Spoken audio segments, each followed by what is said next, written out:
Welcome to bulletin news. ముందుగా headlines. Emmiganur పట్టణంలో మొహర్రం వేడుకలు బుధవారం రాత్రి వైభవంగా ముగిశాయి.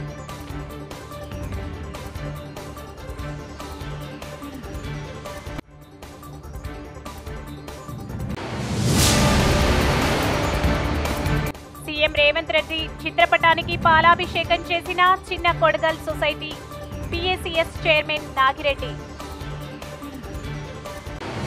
నిబంధనలకు విరుద్ధంగా రహదారి ప్రక్కన ఉన్న దుకాణాలను నిజామాబాద్ జిల్లా బోధన్ పోలీసులు తొలగించారు. నిజామాబాద్ ప్రధాన రహదారి ప్రక్కన గల వాణిజ్య దుకాణాలను తొలగించారు. ఆర్టీసీ డిపో ప్రహరీ గోడకు ఆనుకొని ఉన్న వీటిని తొలగించాలని పలుమార్లు ఆర్టీసీ అధికారులు దుకాణాల యజమానులకు నోటీసులు ఇచ్చారు. అయినప్పటికీ దుకాణాల యజమానులు తొలగించకపోవడంతో పోలీసుల సహకారం తీసుకున్నారు. మున్సిపల్ కార్మికుల సహకారంతో పోలీసులు వీటిని తొలగించారు.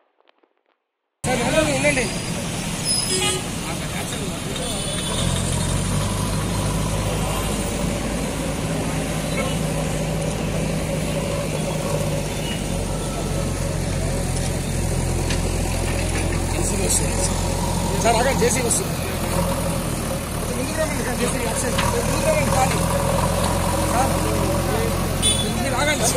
పని చేసినట్టు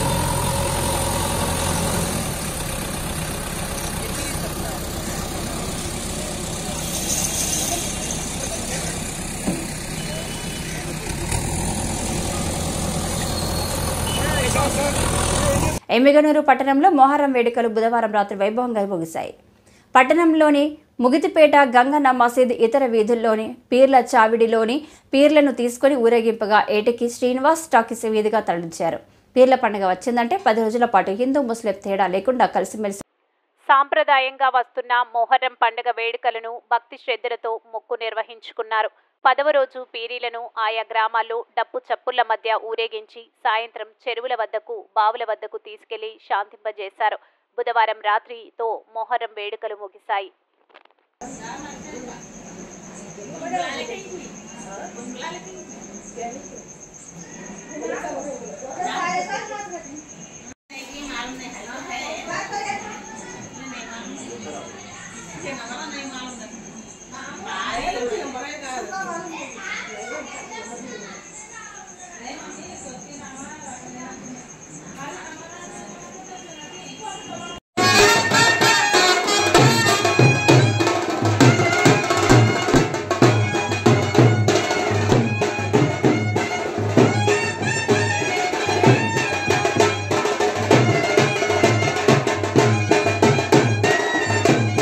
హనుమకొండ జిల్లా ప్రభుత్వ ప్రసూతి హాస్పిటల్లో గందరగోళం.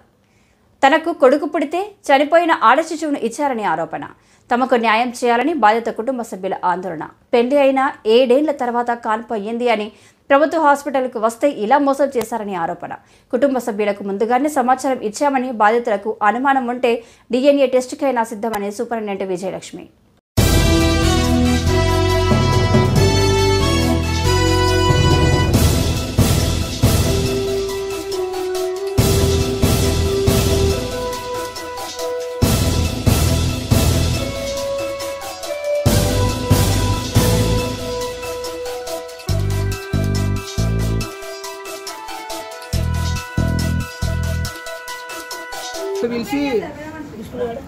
లోపల పిలిచి మీ భార్యకు హార్ట్ బీట్, మీ మమ్మల్ని పిలిచిళ్ళు, నన్ను మా అత్తమ్మని వాళ్ళని పిలిచి ఇట్లా హార్ట్ బీట్ లేదు అని అంటే అట్లా ఎట్లుంటుంది మేడం, ఇప్పటిదాకా నా భార్య మంచిగా ఉన్నాయి, తిరుగుతాను బావా అని చెప్పి నాతో మాట్లాడి, మీకు ఇంత షార్ట్ టైంలో అట్లెట్లయితే మేడం అని మేము ఆడికి డౌట్ఫుల్గానే ఉన్నాం.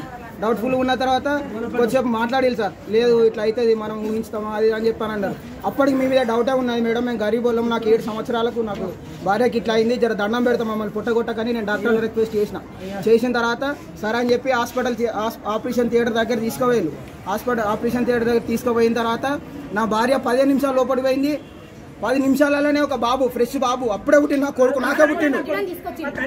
ఒక సెక్యూరిటీ అయినా, ఇక్కడ సెక్యూరిటీ అయినా కొడుకు పుట్టిండు మంచిగా ఉన్నాడని ఒక సెక్యూరిటీ అయిన వచ్చిండు. ఇంతలోనే ఒక పెట్టెలో ఒక చచ్చిపోయిన బేబీని తీసుకొచ్చి ఇగో సాంబరాజు నీ బేబీ అని ఇచ్చారు. నాకు పుట్టిన నా బిడ్డకు రక్తం ఉన్నది సార్, నాకు చూపించిన బిడ్డ ప్రభుత్వం డిసెంబర్ 7న అధికారంలోకి రావడం అనంతరం స్వామివారి బ్రహ్మోత్సవాలు జనవరి 7న ప్రారంభం కావడంతో 20 మంది సభ్యులతో కూడిన పునరుద్ధరణ కమిటీని ప్రభుత్వం నియమించింది. ఈ కమిటీ ఏప్రిల్ 8న ముగిసింది. పునరుద్ధరణ కమిటీ ముగియడంతో రెగ్యులర్ కమిటీ నియామకం కోసం నోటిఫికేషన్ జారీ చేశారు దేవాదాయ శాఖ అధికారులు. కానీ ఏప్రిల్లో పార్లమెంటు ఎన్నికల కోడ్ అమలులో ఉండడంతో నూతన పాలక మండలి నియామకానికి బ్రేక్ పడింది. జూన్ 5తో ఎన్నికల కోడ్ ముగియడంతో మల్లన్న ఆలయానికి చైర్మన్గా ఎవరిని నియమిస్తారు, సభ్యులుగా జిల్లాలో ఎవరికి ప్రాధాన్యత కల్పిస్తారోనని ఆశావాహులు ఉవ్విర్లూరుతున్నారు. కొమరవెల్లి మల్లన్న ఆలయ రెగ్యులర్ పాలక మండలి కొలువు తీరాలంటే దేవాదాయ శాఖ 45 రోజుల ముందే నోటిఫికేషన్ విడుదల చేయాలి. అనంతరం వివిధ సామాజిక వర్గాలకు చెందిన వారు దరఖాస్తులు చేసుకోవడం, విచారణ చేపట్టాలంటే దేవాదాయ శాఖకు 2 నెలల సమయం పడుతుంది. కొమరవెల్లి మల్లన్న ఆలయానికి గతంలో ఎక్స్ఫీషియో సభ్యునిగా ప్రధాన అర్చకుడిని కలుపుకొని 14 మందితో పాలక మండలి ఏర్పాటు చేయడం జరిగింది. ఈ సంవత్సరం డిసెంబర్లో నిర్వహించే స్వామివారి జాతర బ్రహ్మోత్సవాలు వైభవంగా నిర్వహించాలన్నా, ఆలయం వద్ద పలు అభివృద్ధి పనులు శరవేగంగా పూర్తి కావాలన్నా ఆలయానికి పాలక మండలి ఏర్పాటు కావాలి. గత జనవరిలో నియమించిన పునరుద్ధరణ కమిటీ చైర్మన్ పర్పాటకం లక్ష్మారెడ్డికి మరొకసారి చైర్మన్గా అవకాశం కల్పించి సభ్యులుగా పలువురు కొత్త వారికి అవకాశం కల్పించనున్నట్టు విశ్వసనీయ సమాచారం. అలాగే జిల్లా మంత్రి పొన్నం ప్రభాకర్ ప్రాతినిధ్యం వహిస్తున్న హుస్నాబాద్ జిల్లా కాంగ్రెస్ అధ్యక్షుడు తుంకుంట నర్సారెడ్డి ప్రాంతమైన గజ్వేల్, సిద్దిపేట నుంచి కొమరవెల్లి మల్లన్న ఆలయంలో చోటు కోసం ప్రయత్నాలు చేస్తున్నట్లు తెలుస్తుంది. అలాగే జనగామ జిల్లా అధ్యక్షుడు కొమ్మూరి ప్రతాప్ రెడ్డి ప్రాంతమైన జనగామ, చేర్యాల, కొమరవెల్లి, మద్దూర్, దూల్మిట్ట మండలాల నుండి కాకుండా హైదరాబాద్ జంట నగరాల నుండి సైతం కొమరవెల్లి ఆలయ పాలక మండలిలో చోటు కోసం వారి అమాత్యుల వద్ద ఎవరి ప్రయత్నాలు వారు కొనసాగిస్తున్నట్లుగా విశ్వసనీయ సమాచారం. గత 10 ఏళ్లుగా ప్రతిపక్షంలో కొనసాగిన కాంగ్రెస్ శ్రేణులకు కొమరవెల్లి మల్లన్న ఆలయ పాలక మండలిలో చోటు కోసం పలువురు నాయకులు ఉవ్విల్లూరుతున్నారు. ప్రధానంగా హుస్నాబాద్, గజ్వేల్, జనగామ, ఉమ్మడి, చెర్యాల, మద్దూర్ మండలాలకు చెందిన నాయకుల్లో ఎవరిని కొమరవెల్లి మల్లన్న చైర్మన్ పీఠం వరిస్తుందో చూడాలి. గత కొన్ని సంవత్సరాలుగా ఆలయ చైర్మన్, డైరెక్టర్ల పదవి కోసం ఎక్కడా లేని డిమాండ్ పెరుగుతున్నది. కోరమీసాల మల్లన్న చల్లని చూపు కోసం ఈ ఏడాది ఆలయ చైర్మన్గా కొమరవెల్లి మల్లన్న అనుగ్రహం, అమాత్యుల అండదండలు ఎవరికి దక్కనున్నాయోనని సర్వత్రా చర్చనీయాంశంగా మారింది.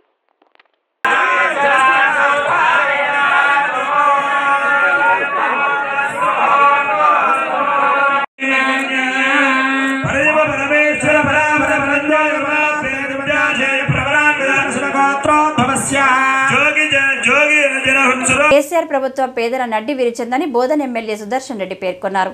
బోధన్ నియోజకవర్గ పరిధిలోని ఎడపల్లి, సాలూర, బోధన్ మండల కేంద్రాల్లో ఆయన లబ్ధిదారులకు షాదీ ముబారక్ కళ్యాణ లక్ష్మి చెక్కులను అందజేశారు.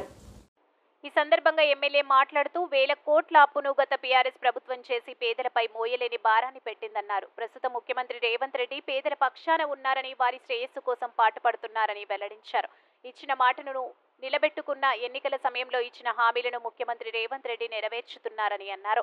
రైతుల రుణమాఫీలో వచ్చే ప్రచారాలను నమ్మవద్దని ఆయన రైతులకు సూచించారు. బోధన్ నియోజకవర్గ పరిధిలో సుమారుగా 5 కోట్ల నిధులతో 500 మందికి కళ్యాణ లక్ష్మి, షాదీ ముబారక్ చెక్కులను అందజేస్తున్నామని ఆయన అన్నారు.